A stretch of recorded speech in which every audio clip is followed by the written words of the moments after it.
It's the duty of a department and school and university to not just support a junior faculty member's academic health, but also all the other dimensions of them as a person.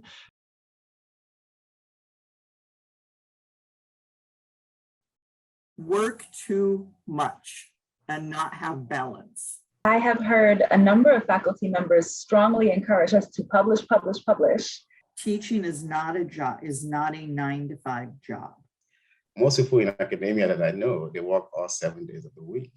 As a professor, there are a lot of demands on your time, and there's a lot of opportunities, both opportunities for you personally with respect to, working on projects, working on publications, serving on committees, being involved with organizations like NCME, that are great opportunities, but they can get overwhelming. So you're kind of in control about how much you want to take on. I think there's a big risk, depending on what the job is, of burnout.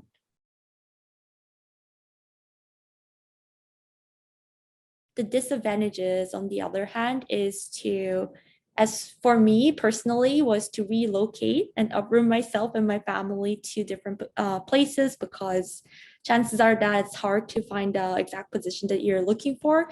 The other thing that I think is difficult is if you're a member of a particular minoritized cultural group, it's hard to end up in a place where there are other people like you, regardless of your cultural background and personal characteristics. You end up in a place that is going to be supportive of you and your unique situation.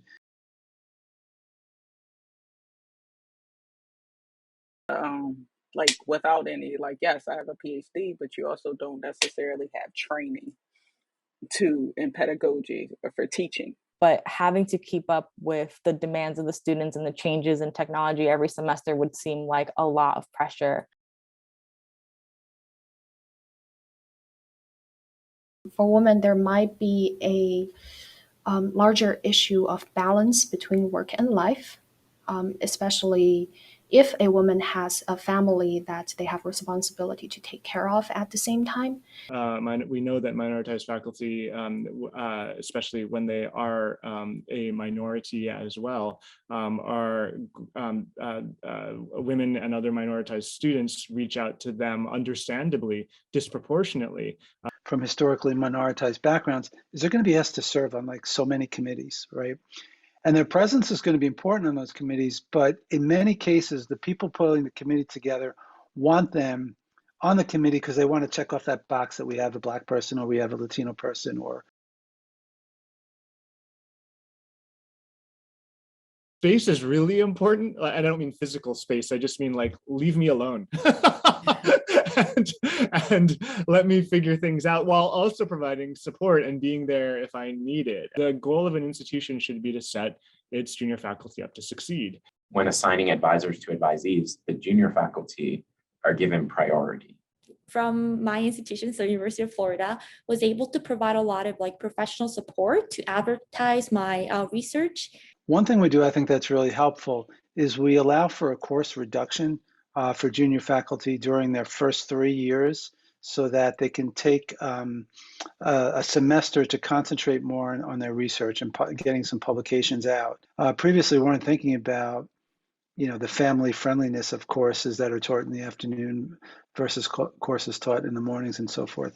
So we ended up coming up with some policy guidelines for how to assign courses to faculty, and I think that's been helpful for newer faculty too. It's a committee that's chaired by one faculty person that the new hire chooses, and then because the new faculty person might not know the faculty there, that person kind of chooses other people to serve on it. So you might pick someone who's really good for research, someone who's really good for teaching, someone who can talk about service and so forth. And we meet monthly. Actually, junior faculty are allowed to choose their more senior faculty mentors who can meet with them every year and provide advice on the junior faculty's questions. When I'm unsure about how to write an annual report, I can approach my mentors and then they can provide me a lot of experience and advice on how I can approach these problems. So they sit in my classes and they can look at how I teach and offer me advice on what are the things that I can improve and try to work on, which is really helpful. Monthly mentoring series where the junior faculty meet together and some senior faculty offer us advice on some of the important issues, such as how to mentor. And I found these really helpful. Junior faculty, everyone new coming in, is that, validating their experiences, we all get frustrated. We often wonder why certain decisions are made. That said, I've learned over time, how to just individually provide better supports.